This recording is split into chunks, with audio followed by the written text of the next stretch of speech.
আসতে পারি? নমস্কার, আমি মিলি সামন্ত। হ্যাঁ, বিলক্ষণ মনে আছে।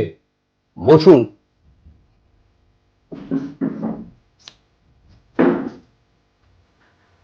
বলুন, আপনার খবর কি? বলছি উকিলবাবু, আপনি যে মাসখানেক আগে আমার আর আমার হাজবেন্ড রজতের ডিভোর্সটা করিয়েছিলেন, কই রজত তো এখনো পর্যন্ত অন্য কাউকে বিয়ে করেনি। উনি কাকে বিয়ে করবেন কি করবেন না তাতে আপনার কি? তাছাড়া উনি তো এখন আপনার হাজবেন্ড নন। কে বলেছে আপনাকে এসব কথা? আইনে তো পরিষ্কার করে বলা আছে, ডিভোর্সের পর যদি হাজবেন্ড অন্য কোনো বিয়ে না করে, তাহলে সেই হাজবেন্ড সেই বউয়েরই থাকে। তার মানে রজত এখনো পর্যন্ত আমারই হাজবেন্ড। নো নো ম্যাডাম, আপনি ভুল ভাল নিজে আইন বানাচ্ছেন। ডিভোর্সের পর রজত বাবু কখনোই আপনার হাজবেন্ড নন। আরে বাবা উকিল বাবু, আপনি ওকে চেনেন না। ও এক নম্বরের মিচকে শয়তান। ও অন্য কাউকে বিয়ে না করে না আমাকে জব্দ করতে চাইছে। দেখুন, উনি বিয়ে করছেন না, নিশ্চয়ই ওনার কোনো অসুবিধা আছে। আর উনি বিয়ে করছেন না, এ তো আপনার খুশি হওয়ার কথা। না না, মোটেই আমি খুশি না। যে মানুষটা ঘরে সবসময় চুপচাপ থাকতো, সে কিনা গরু ছাড়ার মতন হাসি খুশি হয়ে ঘুরে বেড়াবে, সেটা আমি কিছুতেই সহ্য করবো না। আর আর ওর মুখটা দেখলে না, আমার এমনিতেই গা পিত্তি জ্বলে যায়। তাই উনি বাড়িতে সবসময় চুপচাপ থাকতেন?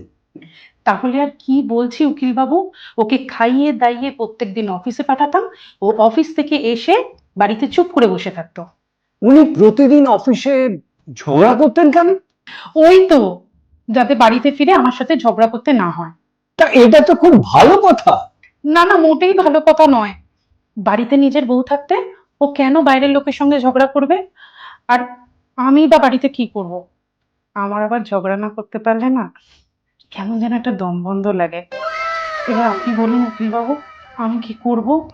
দেখুন, আপনি কি করবেন না করবেন তা তো আমি বলতে পারবো না।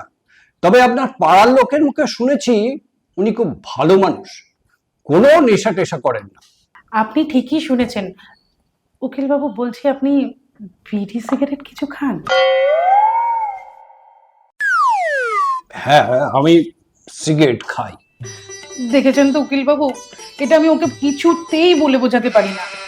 আরে বাবা, পুরুষ মানুষের যদি একটা নেশা পেশা কিছু না থাকে, তাহলে তাকে পুরুষ মানুষ মনে হয় বলুন? আপনি কি বলছেন? নেশা করা কি ভালো নাকি? আমি তো সিগারেট খাওয়া ছাড়তে চাইছি, কিন্তু কিছুতেই পারছি না। না না উকিল বাবু, আপনি না এই সিগারেট খাওয়াটা একদম ছাড়বেন না। জানেন, ওকে কত করে বুঝিয়েছি, যদি বিড়ি সিগারেট খেতে না ইচ্ছা করে তাহলে তুমি খেও না, মদটা তো অনায়াসে খেতে পারো। এত হাড় বজ্জাত, বলে কিনা মদ খেলে নাকি লিভার খারাপ হয়ে যাবে। উনি ঠিকই বলেছেন যে মদ খেলে লিভার খারাপ হয়ে যায়। কই, দুনিয়ার এত মানুষ তো মদ খাচ্ছে, কারোর বেলায় লিভার খারাপ হচ্ছে না, শুধু আমার স্বামীর বেলাটাই লিভার খারাপ হয়ে যাবে, তাই তো? দেখুন, মদ খেলেই যে লিভার খারাপ হয়ে যায় আহ, সেটা ঠিক নয়। তবু তো সাবধান হওয়া দরকার।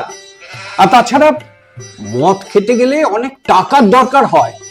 উনি হয়তো সেই টাকাটা বাঁচিয়ে সেভিংস করতে চাইছেন। সেভিংস করবে ও? কোথা থেকে করবে? মাইনে পেয়ে সমস্ত টাকা আমার সেভিংস অ্যাকাউন্টে পাঠিয়ে দেয়, আর সেখান থেকেই তো আমি ওকে হাত খরচটা দিই প্রত্যেক দিনে। হুম, কিন্তু এখন তো আপনাদের ডিভোর্স হয়ে গেছে। এখন নিশ্চয়ই উনি ওনার মাইনের টাকাটা আপনার হাতে তুলে দিচ্ছেন না। কি যাতা বলছেন! গত মাসেও তো মাইনের পুরো টাকাটা আমার সেভিংস অ্যাকাউন্টে পাঠিয়ে দিয়েছিল, সেখান থেকেই তো আমি সংসার চালালাম। আর এ মাসেরটা গত পরশু আমার অ্যাকাউন্টে পাঠিয়ে দিয়েছে। এইবার বুঝতে পারছি কেন আপনি কোন রকম খোরপোশ ছাড়াই মিউচুয়াল ডিভোর্সের সঙ্গে সঙ্গে সাইন করে দিয়েছিলেন। হ্যাঁ নিশ্চয়ই, এতদিন আমি ওর সঙ্গে ঘর করছি, আমি আমার মিনসেকে চিনবো না? ও আমাকে টাকা না দিয়ে যাবে কোথায়? এছাড়া ও টাকা বাইরে উল্টোপাল্টা খরচা করে না। তা আপনারা যখন একে অপরকে এত ভালোবাসেন, তাহলে মিউচুয়াল ডিভোর্সটা করতে গেলেন কেন? সেটাই তো বলছি উকিল বাবু, ও স্বামী হিসাবে একদম আমার উপর জোর খাটায় না। আমি যেটা বলবো ও সেটাই করবে। আমি উঠতে বললে উঠবে, বসতে বললে বসবে। আমি ডায়ে যেতে বললে ডায়ে, বাঁয়ে যেতে বললে বাঁয়ে যাবে। ভালো তো, এরকম স্ত্রৈণ স্বামী থাকা তো খুব ভালো। মোটেই ভালো কথা নয় উকিল বাবু।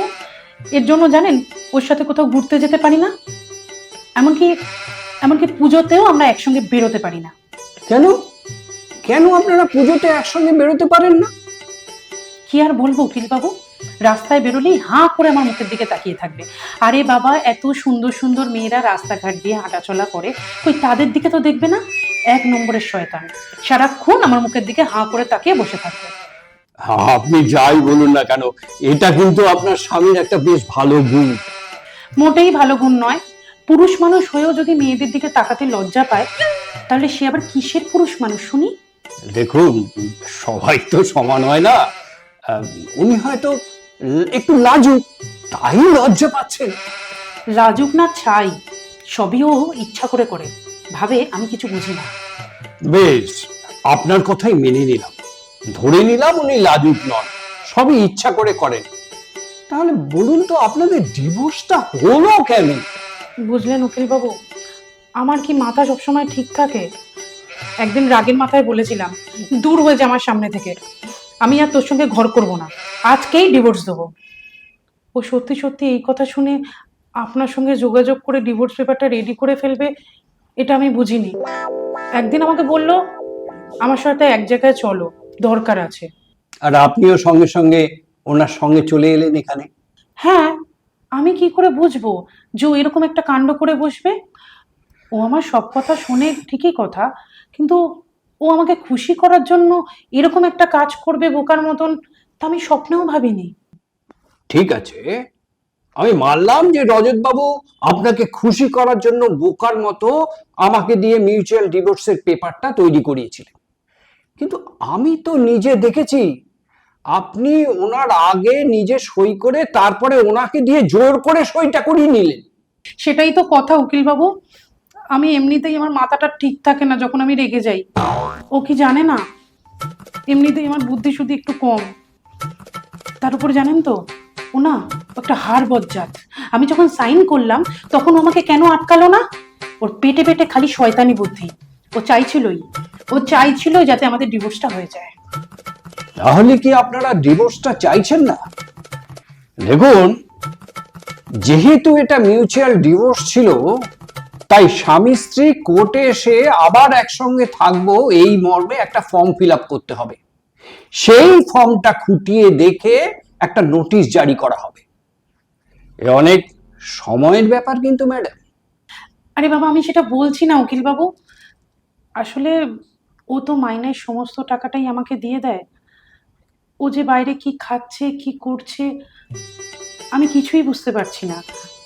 তার উপরে আমি তো ওকে ভালো করে চিনি, ও না খেয়ে থাকবে, তাও কারোর কাছে হাত পাতবে না। এই তো বললেন উনি সবসময় হাসি মুখে ঘুরে বেড়ান, যেটা দেখে আপনার সহ্য হয় না। তাহলে নিশ্চয়ই উনি ভালো মন্দ খাওয়া দাওয়া করছেন, তাই সবসময় হাসি মুখে ঘুরে বেড়ান। সেটাই তো আমি ওই শয়তানটার কাছ দিয়ে জানতে চাইছি। আপনি শুধু ওকে একবার ফোন করে এখানে ডাকুন। দেখুন, উনি তো আর এখন আমার ক্লায়েন্ট নন, আমি ওনাকে ফোন করতে পারি না। ঠিক আছে, আপনাকে ডাকতে হবে না, আমি ওনাকে ফোন করে নিচ্ছি। আপনি শুধু আপনার ফর্মটা রেডি করুন, আর কোথায় কোথায় সই করতে হবে সেটা আমাকে দেখিয়ে দিন। আমি যে ফর্মটা রেডি করব, তাহলে উনি যদি আবার না আসেন এখানে, তখন তো আমার ফর্মটাও নষ্ট হবে, আর ওই যে আমি কাজটা করলাম সেই 1000 টাকাটাও আমার জলে যাবে। আপনার ফর্মটাও নষ্ট হবে না, আর 1000 টাকাটাও জলে যাবে না।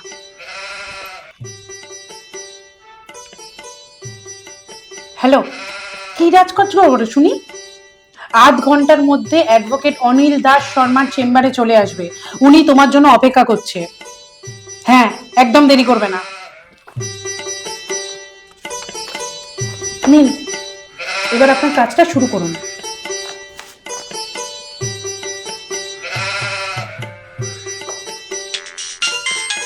সরি, আমার একটা কল ঢুকছে, ফোনটা রিসিভ করে আবার আসছি।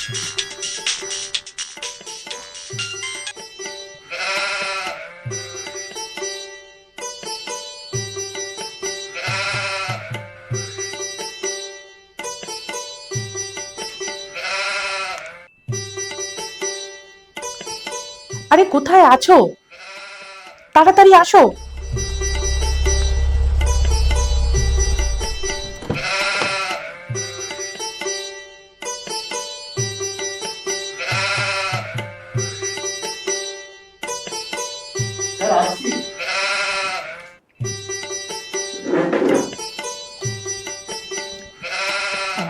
উকিল বাবু, এই যে আমার স্বামী চলে এসেছে, এবার কোথায় কোথায় সই করতে হবে ওকে দেখিয়ে দেবেন, তারপর আমাকে দেখিয়ে দেবেন কোথায় কোথায় সাইনটা করতে হবে।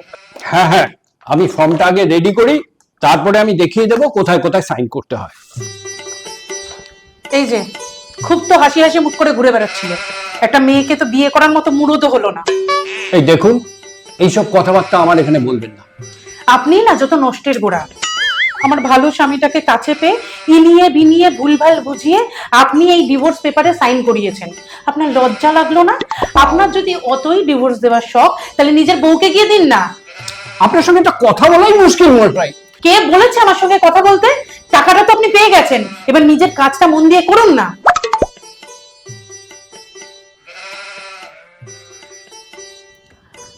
এবার থেকে অফিস থেকে ফিরে তুমি শুধু আমার সঙ্গেই ঝগড়া করবে, বাইরের লোকের সঙ্গে কিন্তু একদম ঝগড়া করবে না, মনে থাকবে? ঠিক আছে, ঠিক আছে, ঠিক আছে, ঠিক আছে। মদ খেলে নাকি লিভার খারাপ হয়ে যায়, তোমাকে এবার থেকে আর মদ খেতে হবে না। তুমি না উকিল বাবুর মতন সিগারেট খাবে, তাহলে তার লিভার খারাপ হবে না। ঠিক আছে, ঠিক আছে, ঠিক আছে। এই জায়গাটা, এই ধরুন, আপনারা এইখানটায় আপনি আর এইখানটায় আপনি নিন করুন।